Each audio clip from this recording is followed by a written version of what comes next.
High would take care of him. And if you was to put that in a real life scenario, I mean, I don't really know too many people who would have faith to put their child into a basket down a river. And then to see him be raised by basically their oppressor and to know that things would be all right. They didn't quite know, but they had faith that, hey, I'm going to put this into the Most High's hands and he's just going to have to deal, By faith, Moses, when he was come to his years, refused to be called the son of Pharaoh's daughter, choosing rather to suffer the affliction of the people of God than to enjoy the pleasures of sin for a season. So Moses basically was living like in today's terms. Let's say he was an Israelite, but let's say in today's terms you're an Israelite and you living in the house of the Rothschilds. You was adopted by a Rothschild and you found out that you're an Israelite. He was willing to basically say, hey, look, to the Rothschilds, I want to give all this up, all the riches, all of this stuff up to be down there at the bottom with my people, And they're like, hey, but we finna roll on your people. We finna put your people into captivity and exterminate them.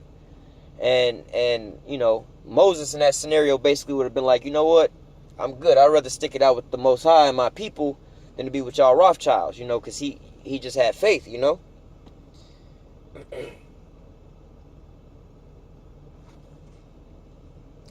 Esteeming the reproach of Christ greater riches than the treasures in Egypt, for he had respect unto the recompense of the reward.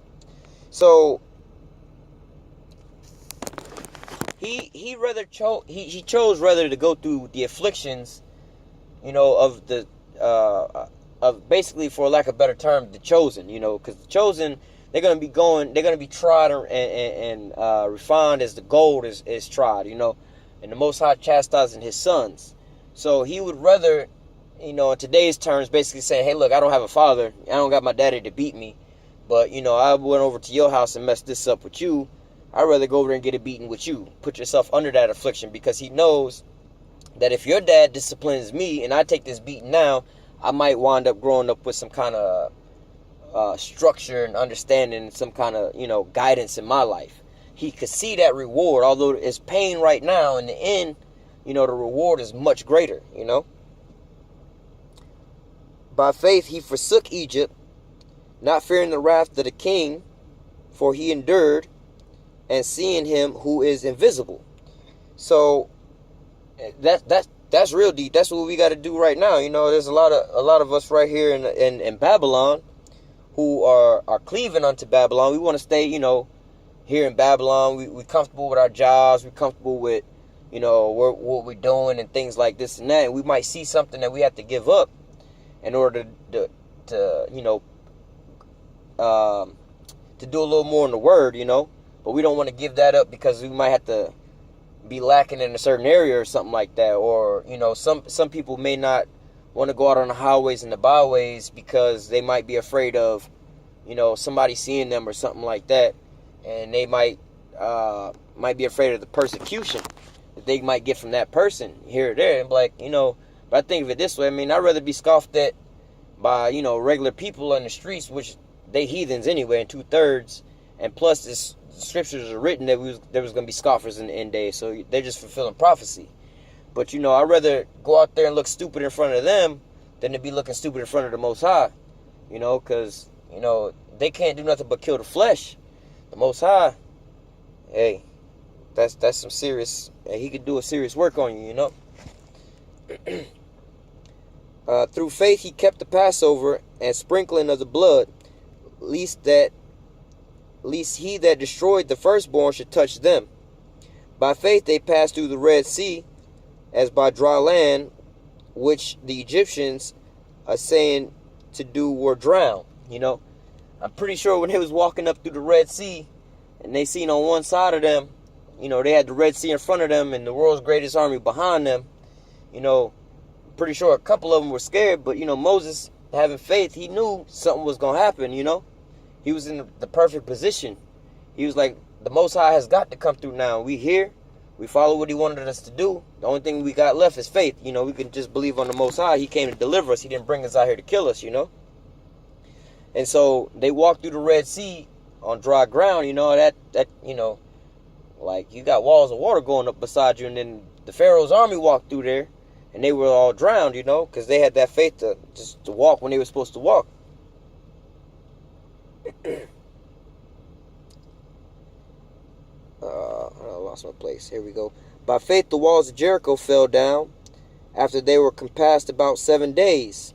By faith, the harlot Rahab perished not with them that believed not, when she had received the spies with peace. And what shall I more say? For the time will fail me to tell you of Gideon, and of Barak, and of Samson, and of Jephthah, and of David, and of Samuel, and of the prophets.